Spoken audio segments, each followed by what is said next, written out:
gustaría compartir con todos ustedes un nuevo estudio de nuestra serie de Apocalipsis 12. El tema es el dragón perseguidor. Este será nuestro quinto estudio y será la primera parte de este tema. Así que antes de comenzar, mis hermanos, les invito a que inclinemos nuestros rostros.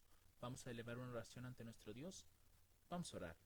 Padre Celestial, te damos las gracias en este día por toda tu bondad y misericordia. Gracias, Padre, por habernos bendecido toda esta semana. Y suplicamos, mi Dios, antes de poder abrir tu sagrada palabra, que por favor tu Espíritu Santo esté con nosotros. Llénanos de ciencia, de sabiduría, Padre. Inunda nuestros corazones con tu gracia, Padre. Que tu conocimiento sea sobre nosotros y que podamos entender los textos que hayamos de leer para comprender claramente la historia. Te damos las gracias por esta oportunidad que nos das. En el bendito y santo nombre de nuestro Señor Jesucristo, te damos gracias por todo, Padre. Amén. Muy bien, mis hermanos, antes de comenzar con el estudio, les invito a que leamos Apocalipsis capítulo 12, los versos 13 al 17, pues estos van a ser nuestros pasajes de estudio. Dice así: y cuando vio el dragón que había sido arrojado a la tierra, persiguió a la mujer que había dado a luz al hijo varón. Y fueron dadas a la mujer dos alas de grande águila, para que de la presencia de la serpiente volase al desierto, a su lugar, donde es sustentada por tiempos y la mitad de un tiempo. Y la serpiente echó de su boca tras la mujer agua como un río, a fin de hacer que fuese arrastrada por el río. Pero la tierra ayudó a la mujer, pues la tierra abrió su boca y sorbió el río que el dragón había echado de su boca. Entonces el dragón se enfureció contra la mujer, y se fue a hacer guerra contra el remanente de la simiente de ella, los cuales guardan los mandamientos de Dios y tienen el testimonio de Jesucristo. Estos van a ser los pasajes que vamos a estudiar el día de hoy, mis hermanos. Así que vamos a comenzar con uno de los puntos con los cuales habíamos terminado la presentación anterior, que son los versos del 11 al 12. Simplemente esto es como un recordatorio. Dice: y ellos le han vencido por la sangre del cordero y por la palabra de su testimonio, y no han amado sus vidas hasta la muerte. Por lo cual alegraos cielos y los que moráis en ellos. Ay de los moradores de la tierra y del mar, porque el diablo ha descendido a vosotros teniendo grande ira, sabiendo que le queda poco tiempo. En nuestro estudio anterior, mis hermanos, habíamos concluido estos pasajes viendo que esta persecución de la cual está hablando aquí, porque si notan, el dragón va a comenzar a perseguir a la mujer. Trató de hacerlo con el hijo varón, pero no pudo, porque si ustedes recuerdan en el estudio, el hijo varón fue arrebatado para Dios y para su trono, por tanto el dragón ya no podía hacer nada contra el hijo varón. Entonces, lo que hizo fue comenzar a perseguir en este caso a la mujer. Y la conclusión a la que habíamos llegado en este pasaje es que Satanás, con la muerte de Cristo, prácticamente ya no podía ir al cielo, ya no podía, en este caso, seguir acusando directamente tanto a los seres de este mundo, es decir, a los seres humanos, y tampoco podía levantar acusaciones o tratar de seguir convenciendo a los ángeles del cielo. Por eso es que el pasaje en el verso 12 dice: alegraos cielos y los que moráis en ellos. ¿Por qué? Porque fue lanzado fuera completamente Satanás, es decir, ya el adversario ya no tenía acceso al cielo. Pero ahora el problema vino a nosotros. ¿Por qué? Porque dice el pasaje: ay de los moradores de la tierra y del mar, porque el diablo ha descendido a vosotros teniendo grande ira, sabiendo que le queda poco tiempo. Por tanto, lo que habíamos establecido en el estudio anterior fue que el desierto y el sustento estaba dentro de este periodo, es decir, desde el 538 hasta 1798. Y precisamente es algo de lo que nosotros vamos a tratar en este cuarto estudio de la serie. Por tanto, vemos que en el verso 13 la mujer va a comenzar a ser perseguida. De hecho, aquí dice: cuando vio el dragón que había sido arrojado a la tierra, persiguió a la mujer que había dado a luz al hijo varón. Es decir, noten que nos está hablando de una persecución en contra de la mujer. Y ya habíamos visto algunos cuantos pasajes de eso, ¿no? Por ejemplo, Lucas capítulo 10, versos 17 al 18. Aquí Cristo nos confirma la caída del adversario. Dice: y volviendo los 70 con gozo, diciendo: Señor, aún los demonios se nos sujetan en tu nombre. Él les dijo: yo vi a Satanás caer del cielo como un rayo. Es decir, Cristo recordaba en aquella ocasión en la que hubo ese gran conflicto en el cielo, donde el dragón y sus ángeles luchaban contra Miguel y sus ángeles. Es decir, Cristo todavía recuerda esos momentos. Por tanto, estamos viendo que el adversario, cuando fue echado del cielo, entonces su obra comenzó en perseguir a la mujer. Apocalipsis capítulo 12 versos del 8 al 9 fue lo que comentamos hace un momento, pero no prevalecieron ni fue hallado ya el lugar de ellos en el cielo. Es decir, Satanás y los ángeles ya no encontraron la paz en el cielo, por tanto, hicieron la guerra. Y, como dice el verso 9, y fue lanzado fuera aquel gran dragón, la serpiente antigua llamada Diablo y Satanás, el cual engaña a todo el mundo. Aquí se nos dice que fue arrojado en tierra y sus ángeles también fueron arrojados con él. Aquí en este pasaje se nos advierte cuáles son los nombres del adversario. Es decir, a Satanás se le conoce no solo con ese nombre, sino también como diablo, gran dragón o serpiente antigua. Por tanto, es como una advertencia que nos está dando también este capítulo 12. Asimismo, por ejemplo, en Efesios capítulo 5:25 podemos ver en este caso el significado de mujer. Con esta comparación que hace la Escritura, dice: maridos, amad a vuestras esposas, así como Cristo amó a la iglesia y se entregó a sí mismo por ella. Noten que aquí marido es igual a Cristo, mientras que esposa es igual a iglesia. Por tanto, cuando menciona el pasaje que persiguió a la mujer, no está persiguiendo exactamente a María, quien dio a luz a Cristo, sino que se está refiriendo en general a la iglesia. No se está refiriendo en este caso a la mujer literalmente, sino a la iglesia de Cristo, aquella que iba a quedar aquí sobre la tierra. En Hechos capítulo 1 versos del 9 al 11, por ejemplo, vamos a ver que en este caso el hijo varón, como bien leímos en los estudios pasados de esta serie, fue arrebatado para Dios y para su trono. Por tanto, Satanás ya no podía perseguir a Cristo y optó por perseguir a la mujer, en este caso al pueblo de Dios, a su iglesia. Dice: habiendo dicho estas cosas, viéndolo ellos, fue alzado y una nube lo recibió, es decir, a Cristo, y lo encubrió de sus ojos. Y estando ellos con los ojos puestos en el cielo, entre tanto que él se iba, he aquí dos varones en vestiduras blancas se pusieron junto a ellos, los cuales también les dijeron: varones Galileos, ¿qué estáis mirando al cielo? Este mismo Jesús que ha sido tomado de vosotros al cielo, así vendrá como le habéis visto ir al cielo. En otras palabras, ya Satanás ya no podía perseguir ni tratar de tentar a Cristo. Por tanto, su odio, su grande ira, ahora fue contra la mujer, es decir, contra la iglesia. Y aquí en 1 Timoteo capítulo 2, verso 5, podemos ver que Cristo efectivamente se encuentra en el cielo. Fue arrebatado para el trono de Dios, dice: porque hay un solo Dios y un solo mediador entre Dios y los hombres, Jesucristo hombre. Es decir, Cristo en estos momentos en el cielo se encuentra como nuestro mediador, como nuestro intercesor. Por tanto, Satanás no tiene acceso a Cristo, y aunque lo tuviera, pues no puede hacer nada en contra de él. Por tanto, su ira y su odio va contra la mujer, contra la iglesia. Es por eso que cuando vio el dragón que había sido arrojado a la tierra, pues optó por perseguir a la mujer. Pero Cristo no iba a dejar a su iglesia desprotegida, pues en el verso 14 podemos ver que Cristo puso a la mujer a salvo. Dice aquí: y fueron dadas a la mujer dos alas de grande águila, para que de la presencia de la serpiente volase al desierto, a su lugar, donde es sustentada por un tiempo y tiempos y la mitad de un tiempo. Y esto nosotros lo podemos comparar con Efesios capítulo 5 versos 29 al 30. Noten lo que dice aquí el texto: porque ninguno aborreció jamás a su propia carne, antes la sustenta y la cuida, como también el Señor a la iglesia, porque somos miembros de su cuerpo, de su carne y de sus huesos. Noten qué interesante es esta comparación. Ya habíamos visto una cita de Efesios donde Cristo hace la comparación sobre los maridos y las esposas con Cristo y la iglesia.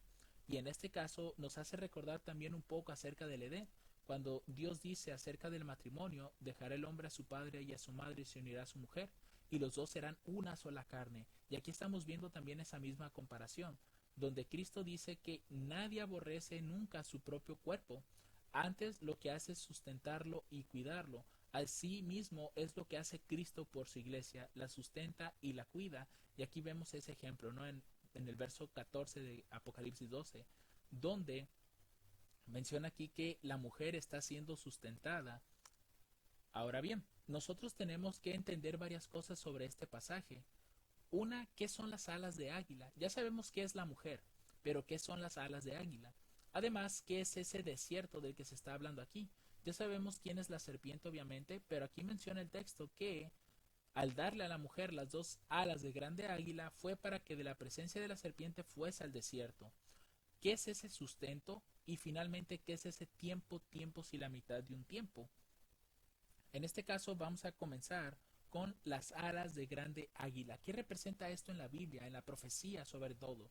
Si nosotros leemos Éxodo capítulo 19, verso 4, nos vamos a dar cuenta de algo interesante con respecto a la iglesia que estaba en Egipto y que Dios sacó a su pueblo de Egipto para llevarlo delante de su presencia. Dice aquí el verso 4, dice, vosotros visteis lo que hice a los egipcios y cómo os tomé sobre alas de águilas y os he traído a mí. Noten que está pasando algo similar. Nosotros aquí podemos hacer una comparación interesante entre la salida del pueblo de Dios de Egipto con la salida de la mujer de la presencia de la serpiente para ir al desierto, donde será sustentada por Dios. Y noten aquí el simbolismo que está utilizando Dios es alas de águilas. Es decir, de alguna forma podemos ver que las alas de águila representan una protección de parte de Dios. ¿Por qué? Porque está utilizando precisamente ese simbolismo. Y con lo que podemos confirmar esto es precisamente con Isaías capítulo 40, verso 31. Dice, pero los que esperan en Jehová tendrán nuevas fuerzas, levantarán las alas como águilas, correrán y no se cansarán, caminarán y no se fatigarán. Es decir, todo aquel que forme parte del pueblo de Dios tendrá fuerzas como las águilas, correrán, no se van a cansar, van a caminar y jamás se van a fatigar. Esa es la promesa que Dios está haciendo en estos pasajes, de que cualquiera que fuere la situación, Dios siempre está al cuidado de su pueblo. Y cada miembro de su iglesia tendrá dos alas de grande águila que lo esté protegiendo. Aquí posiblemente pudiéramos tal vez introducir un poco el tema de los ángeles, porque realmente cuando uno va a la escritura vamos a darnos cuenta que Dios ha enviado ángeles para que estén con nosotros, para que nos cuiden y nos protejan de todo mal. Obviamente estos pues tienen esa comisión de parte de Dios y por ende es Dios mismo el que nos está cuidando. Entonces, las alas de águila, mis hermanos, aquí, por los textos que estamos leyendo, representan una protección de Dios, una protección divina. Ahora bien, ¿qué va a representar entonces el desierto? Porque aquí el pasaje nos dice que de la presencia de la serpiente, la mujer iba a ir al desierto. ¿Pero qué es el desierto? Y hace un momento yo les había comentado que esto tiene mucha relación con Egipto y el pueblo de Dios en ese lugar. Leímos la cita de Éxodo capítulo 19, verso 4, donde dice, vosotros visteis lo que hice a los egipcios y cómo os tomé sobre alas de águilas y os he traído a mí. Sin embargo, cuando nosotros leemos los primeros tres versículos, vamos a encontrar algo bastante interesante y que justamente podemos compararlo con la historia de Apocalipsis 12. Dice, en el mes tercero de la salida de los hijos de Israel de la tierra de Egipto, noten, estamos hablando de que el pueblo había salido de Egipto. Dice, en ese mismo día llegaron al desierto de Sinaí. ¿A dónde fueron mis hermanos? A un desierto. Y si notan en el verso 4 menciona las alas de águila. Por tanto, Dios al pueblo de Israel cuando estaba en Egipto le dio las dos alas de grande águila a ese pueblo para llevarlo al desierto. Dice, porque partieron de Refidim y llegaron al desierto de Sinaí, noten, y acamparon en el desierto.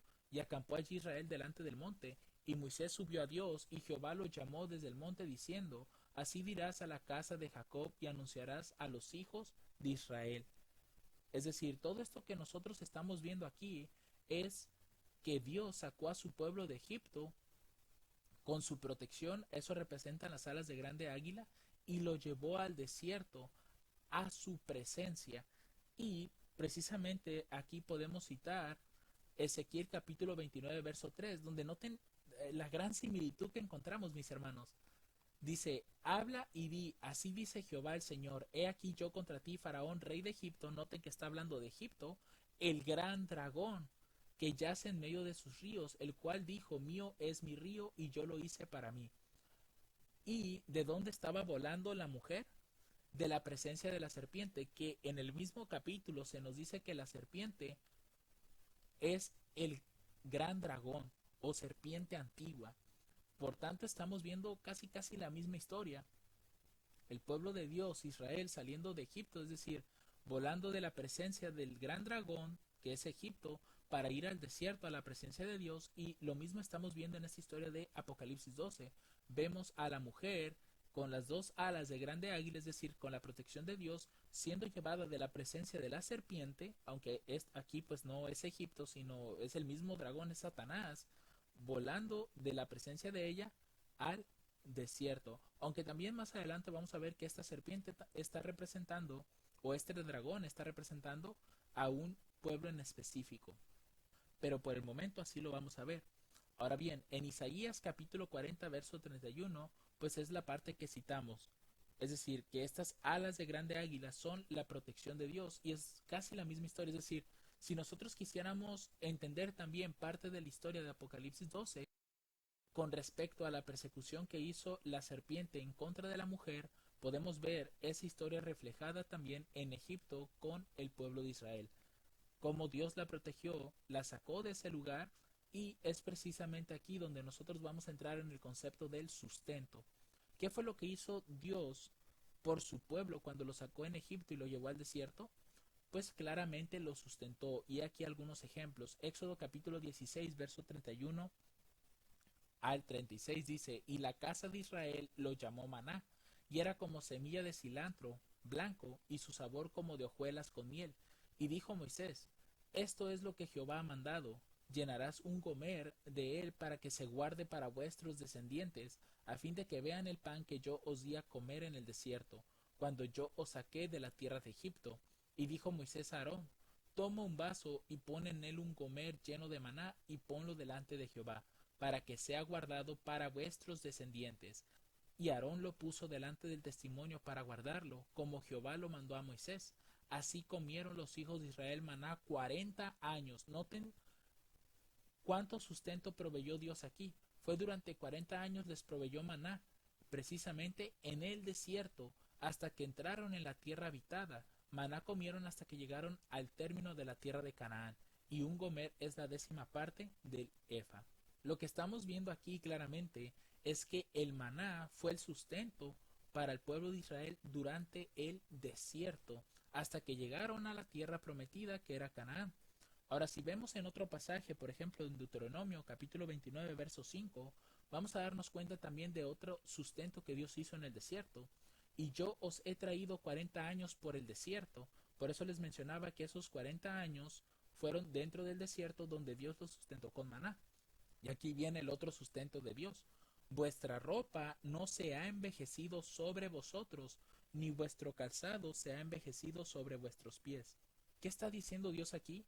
Que durante esos 40 años la ropa y el calzado del pueblo de Israel nunca se deshizo, se envejeció, se destruyó. ¿Por qué? Porque estaba el sustento ahí de parte de Dios.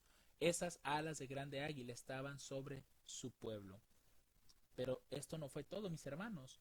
Veamos Éxodo capítulo 17, verso 6. He aquí yo estoy delante de ti allí sobre la peña en Horeb, y herirás la peña, y saldrán de ella aguas, y beberá el pueblo. Y Moisés lo hizo así en presencia de los ancianos de Israel. Es decir, otro sustento que vemos aquí de Dios por su pueblo es el que les proveyó aguas.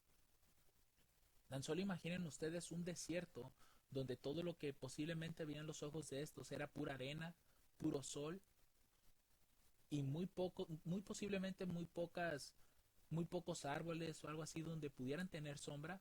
Imaginen el calor intenso que tenían ellos allí y vemos aquí cómo Dios con su protección, con sus alas de grande águila, les proveía agua para que no murieran de sed. Y finalmente otro sustento que podemos ver aquí lo podemos leer en Éxodo capítulo 13 versos 21 y 22, donde se nos dice que Jehová iba delante de ellos de día en una columna de nube para guiarlos por el camino. Es decir, el sol era muy abrasador en un desierto, mis hermanos, y la nube les servía de sombra. Noten cuán amoroso es nuestro Dios en este sentido, hermanos, que no permitió incluso que el mismo sol quemar el cuerpo de su pueblo, el calor intenso del desierto, y de noche en una columna de fuego para alumbrarles, a fin de que anduviesen de día y de noche. Él nunca quitó de delante del pueblo la columna de nube de día, ni de noche la columna de fuego. Ustedes saben, mis hermanos, que en un desierto las temperaturas son extremas. Durante el día es demasiado caliente y durante la noche es demasiado frío.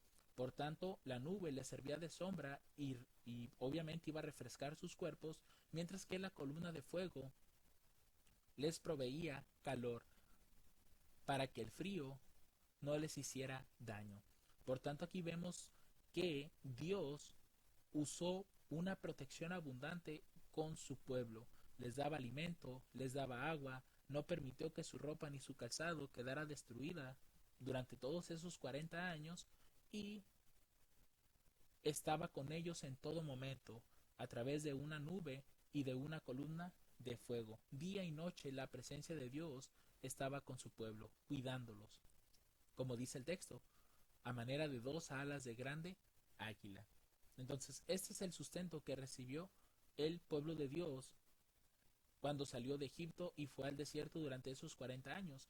Entonces, nosotros ya podemos imaginarnos algo semejante con la mujer cuando huye al desierto y es sustentada por Dios. Es decir, Dios no iba a permitir que su pueblo ni muriera de hambre ni de sed, iba a tener su sustento diario y su cuidado y protección diarias, como lo vemos en Éxodo capítulo 13, los versos 21 al 22. Tal vez ya con las mismas situaciones que se mostraron durante la salida del pueblo de Dios de Egipto y fue al desierto, es decir, muy posiblemente no a todos se les dio comida como se mostraba aquí, que el pan caía del cielo, o tal vez no a todos, posiblemente se les abrió una peña en esos lugares, pero lo que siempre estaba con ellos era la presencia de Dios. Tal vez no en una nube, tal vez no en una columna de fuego, pero sí había ángeles poderosos que eran enviados para cuidar a su pueblo durante ese periodo que pues es el que vamos a ver en este momento, que es el tiempo, tiempos y la mitad de un tiempo. Todos ustedes saben que Apocalipsis y el libro de Daniel son un solo libro. Y en este caso, ese tiempo y tiempos y la mitad de un tiempo ya lo hemos visto. Daniel capítulo 7 versos 24 al 25 nos relata una historia donde se nos habla de un poder que nosotros ya hemos visto a quién representa, que en este caso es el poder papal. Dice aquí, y los 10 cuernos significan que de aquel reino se levantarán 10 reyes, y tras ellos se levantará otro. Este otro es el cuerno pequeño, que representa el papado, el cual será mayor que los primeros, y a 3 reyes subyugará y hablará palabras contra el Altísimo, y a los santos del Altísimo afligirá, y pensará en mudar los tiempos y la ley, y entregados serán en su mano. Noten, el pueblo de Dios iba a ser entregado en mano del papado hasta un tiempo y tiempos y el medio de un tiempo. Este mismo periodo nosotros lo podemos ver en otro pasaje. Sabemos que Apocalipsis 13, verso 5, también nos está hablando en este caso del papado, esa bestia que sube del mar, y nosotros ya tenemos una serie que hemos comenzado acerca de Apocalipsis capítulo 13, que vamos a poner en la parte de arriba ese enlace para que puedan ir a ver esa serie si no la han comenzado. Entonces aquí nos dice que esa bestia que sube del mar le fue dado también un tiempo, dice, y le fue dada boca que hablaba grandes cosas y blasfemias. Estas palabras las podemos ver aquí cuando dice que hablará palabras contra el Altísimo. Y le fue dada potestad de actuar, y noten aquí, y pensará en mudar los tiempos y la ley, y será, entregados serán en su mano, es decir, ahí vemos esa potestad de actuar durante 42 meses. Pareciera ser que es un periodo diferente, ¿no? Acá es tiempo, tiempos y el medio de un tiempo, y acá nos dice que son 42 meses, pero vamos a seguir leyendo otros pasajes. Por ejemplo, en Apocalipsis 12, verso 6, que es el capítulo que estamos estudiando, se nos habla incluso de otro periodo. Dice, la mujer huyó al desierto donde tiene lugar preparado por Dios para que allí la sustenten 1260 días. Pero noten que en el verso 14 es un lugar, es un tiempo diferente, porque aquí la mujer es llevada al desierto, pero no nos dice que son 1260 días, nos dice que es tiempo, tiempo sin la mitad de un tiempo. Entonces aquí ya se nos está explicando que estos tres o estas tres formas de decirlo en realidad se refiere al mismo periodo. Es decir, tiempo, tiempo sin medio tiempo es lo mismo que 42 meses y esto a su vez es igual a 1260 días. Pero leamos otro texto. Apocalipsis capítulo 13, verso 2 dice, y la bestia que vi era semejante a un leopardo, y sus pies como de oso, y su boca como boca de león. Y el dragón le dio su poder y su trono y grande autoridad. Es decir, noten qué interesante también es esta parte, mis hermanos, pues vemos a un dragón que le está dando poder, trono y grande autoridad a la bestia que sube del mar. Y aquí vemos a una serpiente que está tratando de perseguir a la mujer, pero Dios la sustenta durante un tiempo y tiempos y la mitad de un tiempo. Es decir, todos estos simbolismos nos están llevando a un mismo punto en el tiempo. Es decir, que si nosotros los 42 meses los multiplicamos por 30 días, porque recuerden que cada mes bíblico corresponde a 30 días, es decir, es exacto, tenemos que 42 por 30 son 1260 días. Asimismo, un tiempo representa un año y un año en bíblico tiene 360 días. Al decir tiempos es algo plural y el mínimo de un plural es 2. Por tanto, al decir tiempo son 2 años que bíblicamente son 720 días y el medio tiempo pues es la mitad de un año que son 360 y esto es igual a 180. Al sumar 360 más 720 más 180 días, esto nos da un total de 1260 días. Es decir, todo esto que se está mencionando en Apocalipsis 12, verso 14, es decirnos que el pueblo de Dios iba a durar 1260 años en persecución por parte de la serpiente, pero la serpiente no estaba actuando sola, tenía un poder que le iba a ayudar, que es la bestia que sube del mar, o que es el cuerno pequeño en Daniel 7. Es decir, la serpiente o el dragón iba a ayudar a este poder, al cuerno pequeño, o como acá se le nombra, la bestia que sube del mar, para perseguir a la mujer. ¿Por cuánto? Por 1260 días. Pero el pueblo de Dios no iba a quedar descuidado. Dios la iba a proteger con las alas de grande águila que le iba a dar. Así que todo esto ya está cobrando más sentido, mis hermanos. Pero, ¿qué pasa después? Ya hemos identificado que las alas de grande águila son la protección divina, el desierto pues es este periodo que es un periodo de persecución, ya hemos visto que el sustento, aunque el texto pues no lo menciona, pero lo comparamos con la historia de Egipto y el pueblo de Israel, ya vimos que se refiere al cuidado de Dios por su pueblo, es decir, protección de día y noche, alimento, agua, y en este caso pues las vestiduras, y aún hay muchas otras cosas que Dios hizo por su pueblo en el desierto, pero estas son como que las más elementales, en el sentido de que podemos ver todo ese cuidado completo y ya ni hablar que es el goce de la presencia de Dios con nosotros. Por tanto, vemos que todo este sustento está siendo mencionado en esa historia para que la podamos ver aquí. Y lo que vemos es que ese tiempo, tiempos y la mitad de un tiempo, es ese periodo de persecución que corresponde al sustento y desierto, es decir, desde el año 538, que es cuando se levanta la bestia que sube del mar, hasta 1798, que es cuando la bestia que sube del mar recibe su herida de muerte. Es decir, estamos hablando que el papado se levanta en el 538, comienzan todas estas persecuciones, pero al mismo tiempo la iglesia es protegida por Dios. Y cuando el papado recibe su herida de muerte por parte del general Berthier en 1798, es cuando el papado pierde su poder. Es la herida de muerte que está mencionando Apocalipsis 13. Así que todo esto, mis hermanos, es prácticamente historia.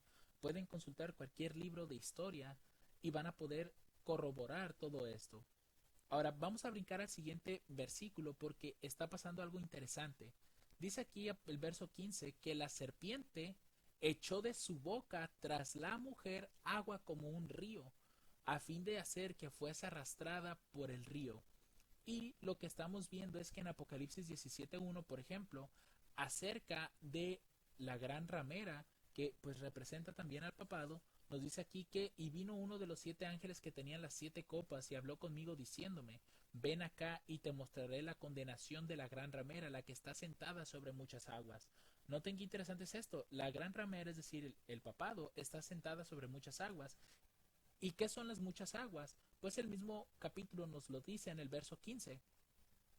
Y me dijo, las aguas que viste, donde se sienta la ramera, son pueblos y multitudes y naciones y lenguas. Si nosotros vamos a la historia, pues el papado se levantó en una nación ya muy poblada, que es Roma, y desde ahí el papado utilizaba en este caso a la nación, al poder civil, para estar persiguiendo a la iglesia.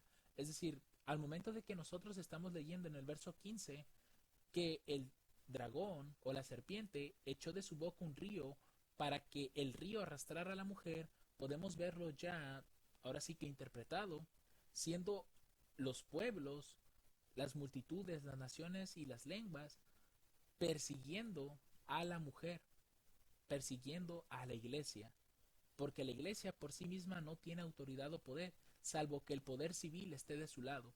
Y eso ya lo podemos corroborar en todas las historias bíblicas. La iglesia no es nada en ese sentido, no puede hacer nada contra la gente si el poder civil no está de su lado.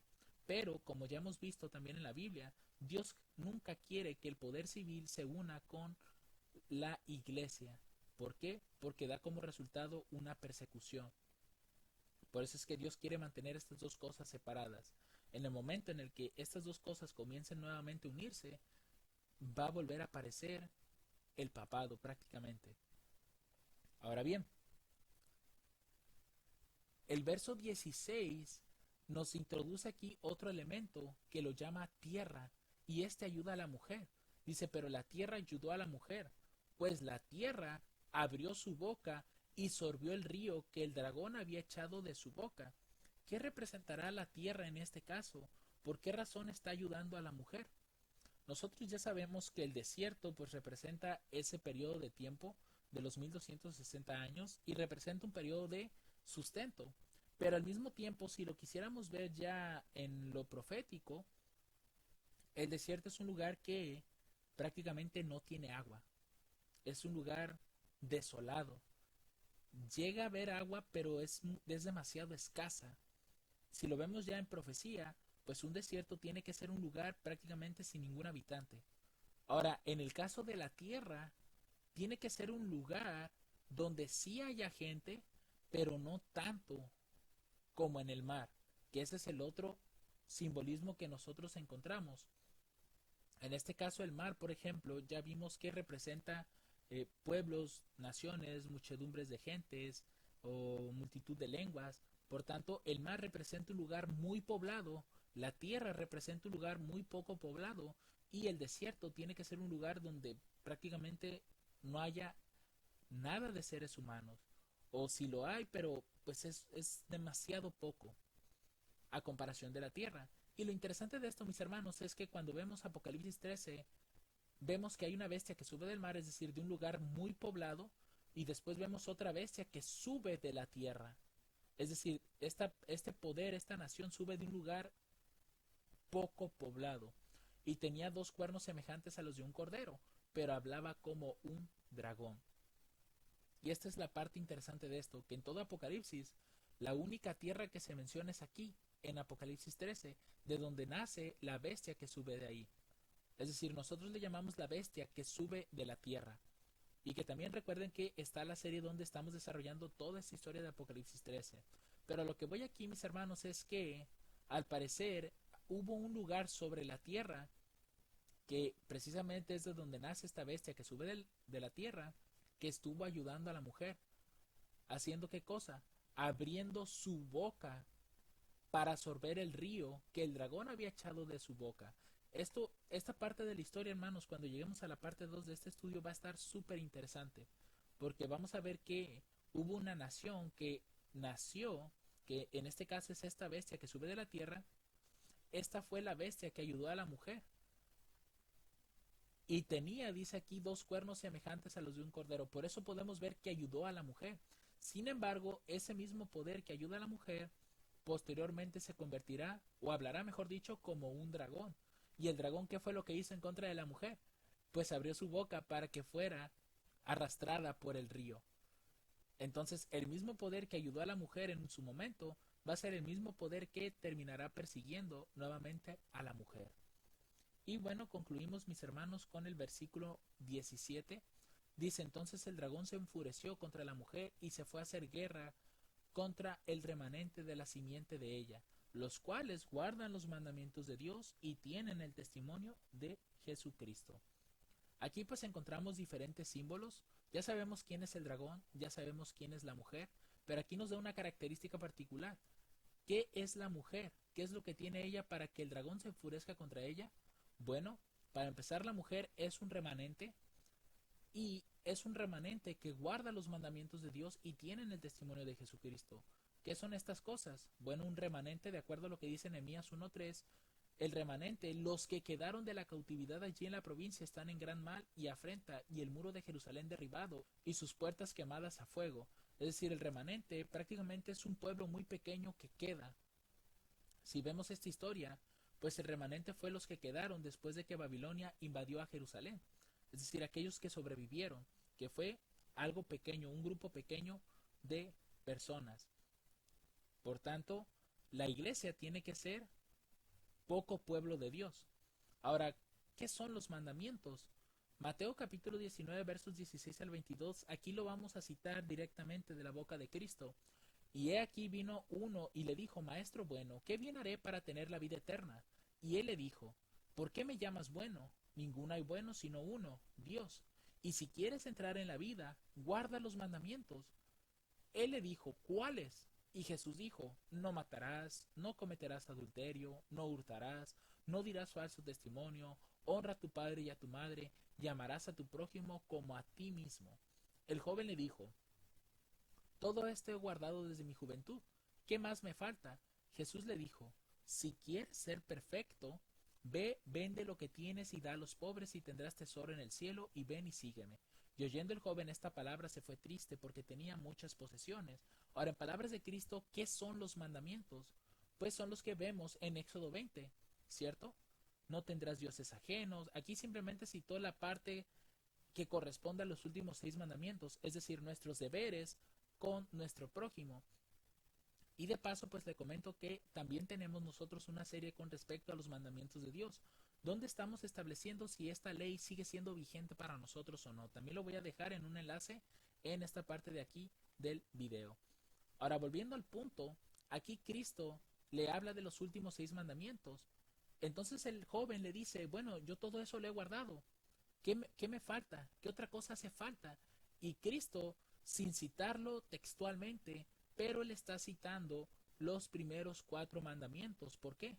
Porque Jesús le dijo que si él quería ser perfecto, entonces tenía que vender lo que tenía para darlo a los pobres.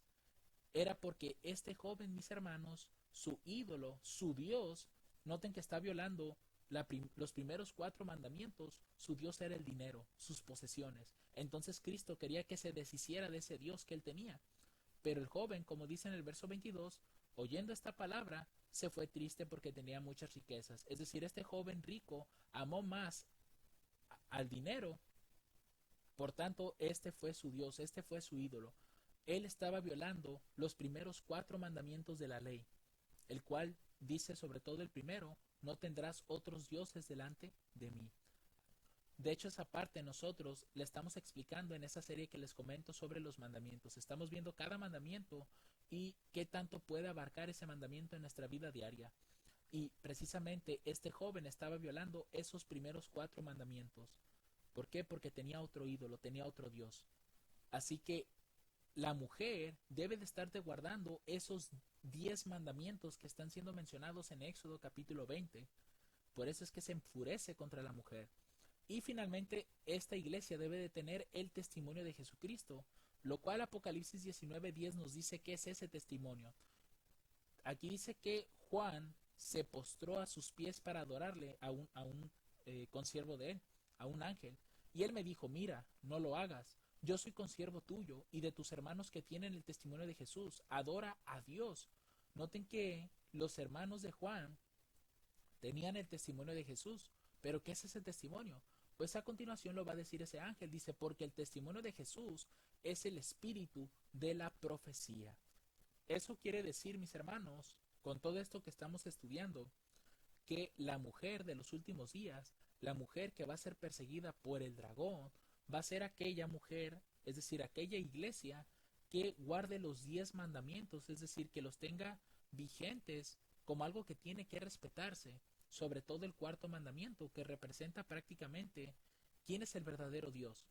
Y es una iglesia que debe de tener el espíritu de la profecía, es decir, el don profético se debe de haber manifestado en esa iglesia, pero tiene que ser un don profético comprobado con la Escritura, porque la Escritura misma nos está diciendo cómo podemos identificar cuando una persona tiene el don profético. Por tanto, mis hermanos, vamos a dejar el estudio aquí, donde ya hemos visto qué representa toda esta persecución que está haciendo el dragón contra la mujer. ¿Quién es la mujer? ¿Quién es el dragón? ¿Qué es el sustento? ¿Qué es el tiempo, tiempos y la mitad de un tiempo? ¿Qué son las alas de gran águila que Dios le da, en este caso a la mujer? ¿Qué es el río? ¿Qué es la tierra que ayuda, en este caso a la mujer? Y pues con toda esta información, en el próximo estudio, en la segunda parte de este tema, vamos a ver parte de la historia, es decir, dónde se cumplen estos pasajes. Hasta aquí concluimos nuestro estudio, hermanos. Esperamos que sea de gran bendición para todos ustedes y nuevamente les invito a que si alguno tiene alguna duda sobre lo que acabamos de decir o quisiera realizar algún aporte, pues lo dejen en los comentarios de abajo. Que el Señor les bendiga abundantemente. Amén. Hear thy grace,